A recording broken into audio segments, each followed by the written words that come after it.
And now, more from what I'm calling Joe Rowling's Chamber of Secrets. Deep inside Edinburgh Castle. And right off the top, a spoiler alert. Here, she spoke more about the epilogue to Book 7, and if it could lead to a new set of Potter books in the future. You did leave it open to the possibility, because in the epilogue there's Harry and Hermione and Ron, and they have their children. Really, I didn't really leave it open for that reason. I didn't write the epilogue thinking, right, let's set the stage for another 7 books with the next generation. It was just that I wanted to show that life went on, and that even where there had been deaths, you know, there was new life and so on. In fact, she says Professor Lupin's now orphaned son, Teddy, is one of the main reasons she wanted to write the epilogue. To hear that Teddy Lupin, Lupin's son, is obviously okay, that he has an ongoing relationship with Harry, and that he must be quite happy, and he's got a very good-looking girlfriend, because the person that he's kissing in the epilogue is Bill and Fleur's eldest daughter. And why was that important? Because he's been orphaned, and I want to show that he's okay, and I want to show that because the world is a better place, he's having a happy... And then I started to cry, so obviously Teddy Lupin was very important to me. Having killed both his parents, I really wanted him to be okay. Then she dished about the life and death choice she made between the Weasley twins, Fred and George, brothers of Harry's best friend, Ron. I always knew it was going to be Fred. I suppose standing back from it, I think that most people would have expected it to be George. Why do you think that? Because Fred's the ringleader. He's always the instigator. He's slightly harder than George. George is slightly gentler. Fred is normally the funnier, but also the crueler of the two. So they might have thought that George would be the more vulnerable one, and therefore the one to die. But was it easier for you to kill Fred than George? It wasn't easier. No. It wasn't easier. Either one of them would have been terrible to kill. It was awful killing Fred. I hated him.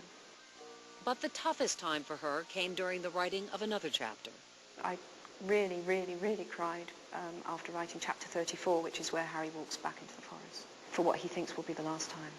Because I had to live that with Harry and feel the weight of his disillusionment and his fear, because he believes he's being sent to his death by Dumbledore, who he thought wanted to keep him alive. So that was massively moving to me to write. Why was it important for you, Jo, to write about the cruelty and inhumanity?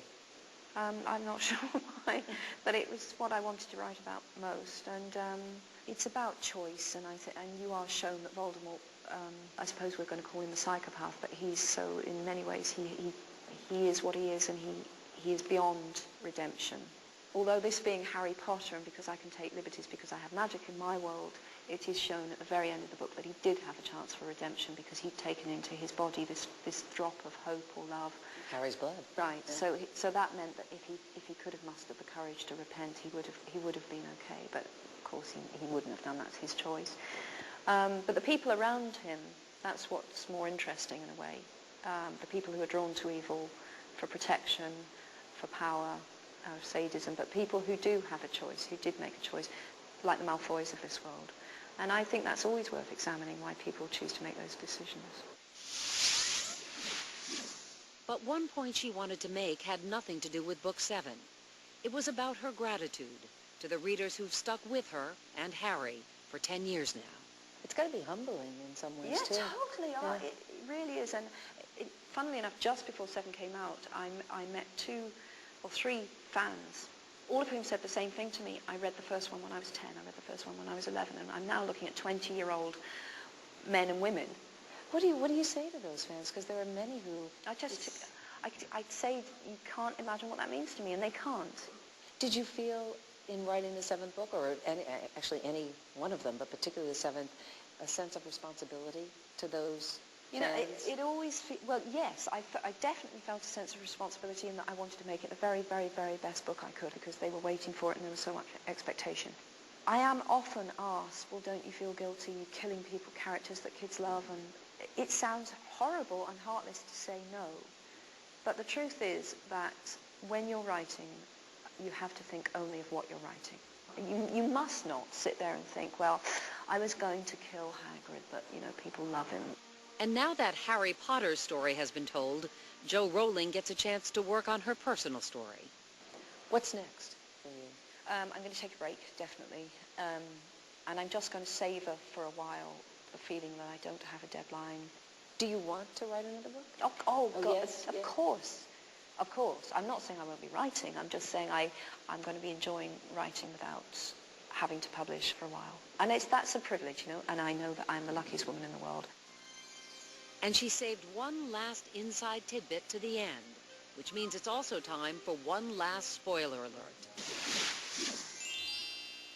The end of the book, I had read that the last word was supposed to be Scar. But And it was for a long, long time. For a long time, the last line was something like, only those whom he loved could see the lightning scar. And that was a reference to the fact that as they were on the platform, people were milling around, and that Harry was kind of flanked by you know, his loved ones. So they were the only ones who were really near enough to see it, even though other people were looking.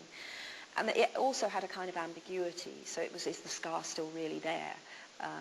But I changed it because I wanted a more, when I came to write it, I wanted a very concrete statement that Harry won. And that the scar, although it's still there, it's now just a scar. And I wanted to say, it's over, it's done. And maybe that a tiny bit of that was to say to people, no, Voldemort's not rising again. We're not going to have part 2. Harry's job is done. So that's why I changed it. To all was well. All was well, yeah. And you knew when you came up with that line, that was it. It just felt, I felt a kind of, and that felt right.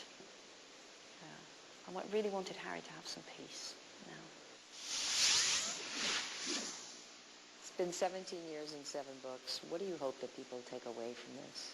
The most flattering thing that I've ever been told, and I have been told it quite a lot, is that the Harry Potter books were the first that made people interested in reading. I've met a lot of kids and sometimes older people who have grown up with them who said, you know, it was the first book that I really wanted to read, and there's nothing better than that. If that's what Harry did, then that's the best thing I could possibly hear.